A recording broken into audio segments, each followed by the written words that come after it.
Assalamualaikum warahmatullahi wabarakatuh. Innal hamdalillah nahmaduhu wa nasta'inuhu wa nastaghfiruh wa na'udzubillahi min syururi anfusina wa min sayyiati a'malina. May yahdihillahu fala mudhillalah wa may yudlilhu fala hadiyalah. Asyhadu an la ilaha illallah wa asyhadu anna Muhammadan abduhu wa rasuluh.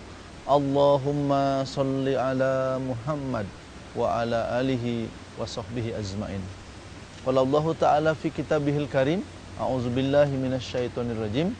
Inna a'tainakal kautsar fasholli lirabbika wanhar. Sungguh telah aku berikan kepadamu nikmat yang banyak. Fasholli, salatlah, lirabbika, dan untuk Tuhanmu berkurbanlah. Saudara-saudaraku yang berbahagia,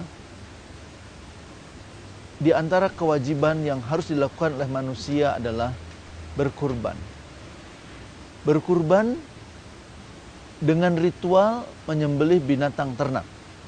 Boleh jadi kambing, boleh jadi sapi, boleh jadi unta. Dan kurban memiliki sejumlah syarat.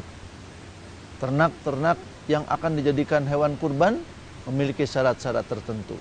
Secara teknis sudah sangat sering dibahas. Namun menarik sekali bahwa surat yang menyebutkan secara eksplisit dan memerintahkan berkurban itu, asbabun nuzulnya surat itu turun sesudah Rasulullah SAW mendapat hinaan, celaan sebagai orang yang akan tidak tercatat lagi dalam sejarah. Kenapa? Muhammad punya 2 anak laki-laki dari Khadijah, namun dua-duanya meninggal dikala masih sangat belia. Orang-orang kafir Quraisy mengatakan Muhammad abtar, Muhammad terputus, tak akan ada lagi penerus. Muhammad tidak akan punya generasi penerus yang meneruskan, mengembangkan apa-apa yang sekarang diajarkannya. Muhammad abtar.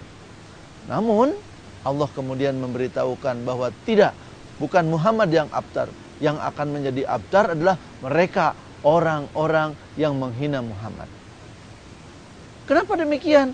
Karena sampai sekarang kita lihat bahwa yang namanya nama Muhammad disebut-sebut di seluruh dunia tak pernah putus. Azan berkumandang di seluruh dunia bersamaan dengan berputarnya bumi pada porosnya.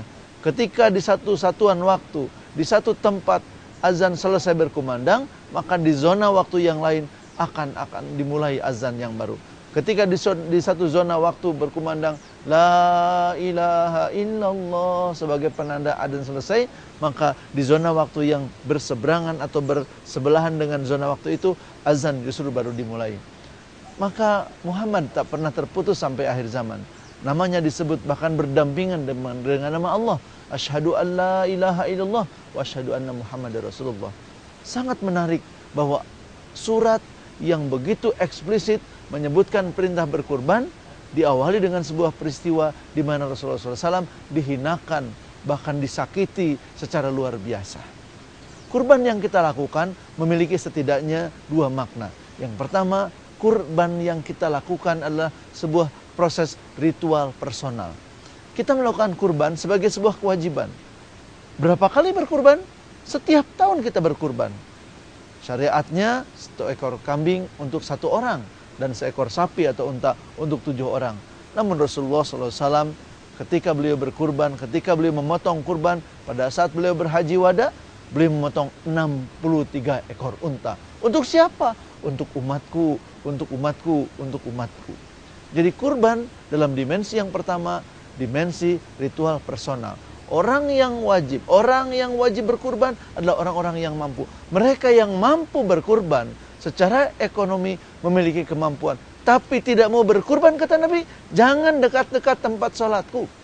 Jadi keliru kalau ada yang ditanya sudah berkurban? Oh sudah, tahun lalu.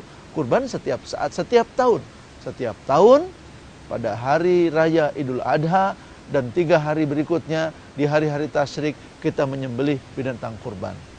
Dimensi pertama dari kurban adalah dimensi ritual personal, di mana kita melakukan kurban sebagai bukti ketaatan kepada Allah. Bahkan dalam ayat yang lain Allah menegaskan, bukan darah dan dagingnya yang sampai kepada Allah. Yang sampai kepada Allah adalah ketakwaan. Allah tidak perlu darah dan daging dari hewan kurban. Darah dan dagingnya dikemanakan?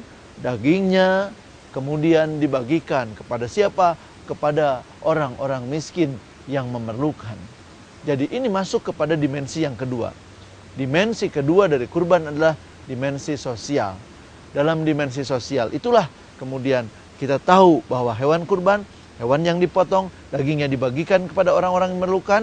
Orang-orang yang tidak pernah makan daging sepanjang hidupnya, dia akan merasakan nikmatnya daging pada hari raya Idul Adha, di mana orang-orang kaya membagikan hewan kurban yang dipotong, dagingnya dibagikan.